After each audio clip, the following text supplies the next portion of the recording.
Let's talk about how to raise your standards in your business.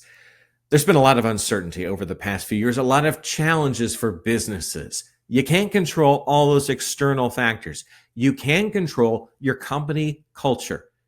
And for some businesses, the standards over time have started to go down. Today, I want to empower you with some tips that I think can help you raise your standards. You may be wondering, hey, who is this guy? My name's Ken Okel. I am a professional speaker and I talk to audiences about ways you can improve your performance on the job. I give insider knowledge from my time spent in broadcast news, hurricane relief, and professional valet. Now, I know what you're thinking. Weird combination. Yes, it is. But in each and every field, I had to perform at a high level every day under pressure. Let's get to the first tip. How are people in your organization reacting to disappointments or challenging situations? These happen all the time in our world. Are they reaching for excuses a lot? I understand. Things are not always going to go well. When I worked in broadcast news, you were always faced with daily challenges. Sometimes things just wouldn't work out. Equipment would break. You weren't able to be in two places at once, but you did the best job that you could.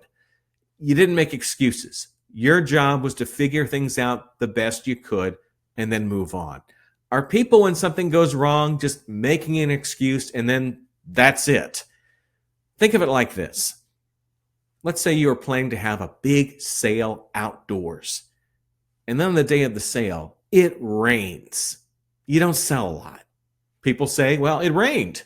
That was the problem. Yes, that is a valid excuse. However, is the possibility that it could rain understood?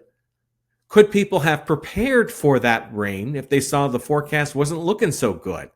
These are things you want to make sure people are doing, not just saying, well, it rained. There's nothing we could have done. Well, maybe you could have prepared a little better. So when there is a disappointment or something goes wrong, instead of reaching for the excuses right away, try to step back and dissect the situation.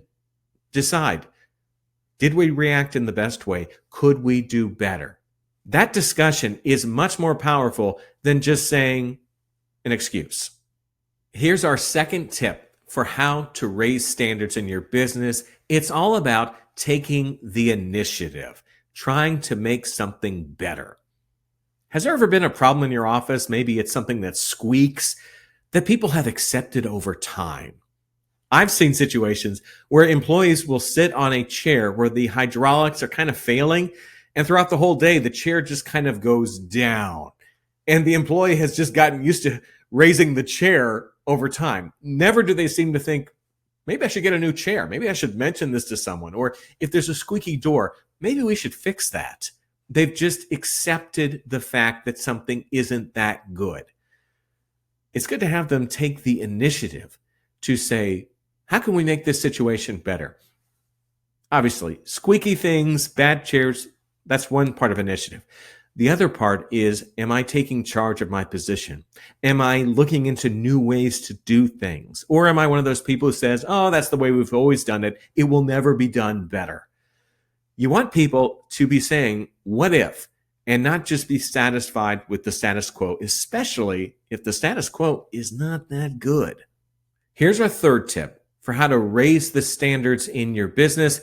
This is all about communicating a big picture. As a leader, do you give employees a feeling of the big picture? What are your goals for the next 6 months, the next year?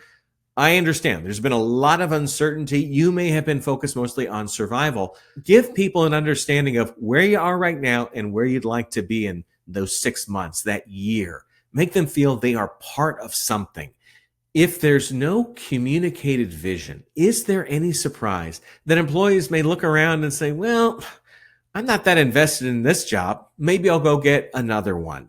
You want to make sure that people clearly understand the work they need to do, how it fits into the big picture, and how they can make a difference. Finally, I got to give you some gloom and doom, because in a lot of organizations that start to slip, more often than not, they continue to decline. Bad habits become daily routines. It's hard to make a course correction to move things up, but trust me, you will be that much happier if you do. I understand You may have faced some really challenging times. Now is the time to start thinking about raising your standards.